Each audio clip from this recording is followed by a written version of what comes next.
હિંમતનગર ખબર ન્યૂઝમાં આપનું સ્વાગત છે। તો જોઈએ આજના મહત્વના સમાચાર સાબરકાંઠાથી। સાબરકાંઠા જિલ્લાના ઈડરમાં ઈડર વિભાગના વિભાગીય પોલીસ અધિકારી શ્રી સ્મિત ગોહિલ સાહેબનાઓની અધ્યક્ષતામાં ઈડર શહેરની રથયાત્રા રૂટનું ફૂટ પેટ્રોલિંગ કરવામાં આવે અને સુરક્ષા બંદોબસ્ત ગોઠવવામાં આવે।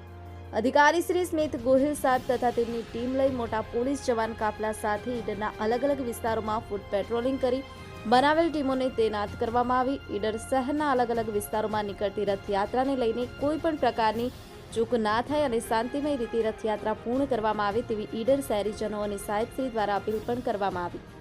મંજૂર ખણુસિયા, હિંમતનગર ખબર ન્યૂઝ, સાબરકાંઠા।